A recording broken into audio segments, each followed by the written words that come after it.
We're here with head coach Todd Dagenais. Coach, day one of the UCF Invitational Tournament. You guys went 1-1. Opening match played a very scrappy Valparaiso team, and they took you down in 5 sets, made a big comeback, fell out just short, and then in the nightcap, took a 3-0 sweep over North Florida. Talk about that first match just to get started here. Yeah, I got to give that team a lot of credit. Valparaiso has been a 20-win team for the last several years, very competitive in their conference. They return every starter but their libero this year, and they were as good as advertised. And frankly, at this point, they're a lot more organized, I think, and they have a much better grasp of their system than what we have of ours right now. We're a work in progress. That's no secret. We got a lot of new bodies out there, and we're going to get to that level that Valpo was performing today. But I think Karen has done a great job assembling her team, and you could tell the cohesion was really the most important thing for them today, and that's how they were able to pull it out. Now, I'm proud of how we fought back, but we made about 39 unforced errors and 49 errors overall, and there's no chance of beating a good team like that when you're handing over 50 points, that's for sure. Yeah, when you look at the stats of that match, UCF had over 70 digs compared to about 53 for Valpo. I mean, the defensive stats got much better as the match went on, but just like you said, it was really the unforced errors that kind of made the difference in that match. All those hidden things, it's just taking care of the ball. And, we had talked about after the black and gold scrimmages, I was so proud of how we were taking care of the ball, and then we get into that first match, we just weren't doing it as well as we had been. But I'm not going to panic over that. That was the message to the team in the locker room. It's far from where we're going to be later on. So it was just really about kind of putting that one away and rebuilding and stepping into the evening match.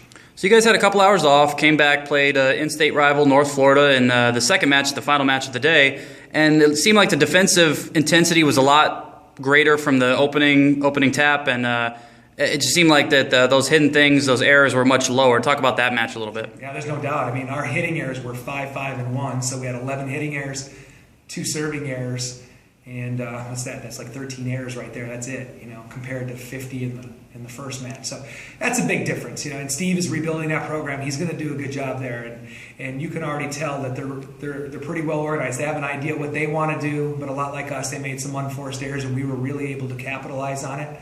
But there's still times that our offense was slower than what we want it to be, and I think there's some things with the outside hitters that we need to work out. We need to be able to use both middles at a high level.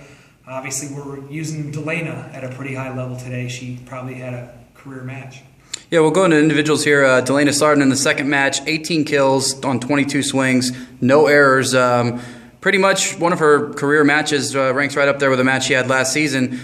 Was really dominant in that second match. Just talk about that performance. Well, she's getting off the floor fast, and we always said she has to be available, get off the floor fast, and then get her hand on the ball fast, and that's exactly what she was doing. And the thing with Dagenais, her range has grown so much. The setter doesn't feel like they have to put it in a specific spot. They can put it in an area, and Dagenais will go up and get it. But to have 18 kills, no errors, 22 swings, hit 8-18, which is insane, 5 blocks, 3 huge digs, a couple aces. I mean, that's a great stat line for a middle, and we're going to need her. She's going to have to perform like that in our big matches, and hopefully we can continue to build that supporting cast around her. We have the athletes, we have the people. I thought Lauren Corey did a great job tonight, and today, as a matter of fact. She even had a better match earlier this morning than this afternoon. She did well, and in the role players, Roxy went in and did a great job.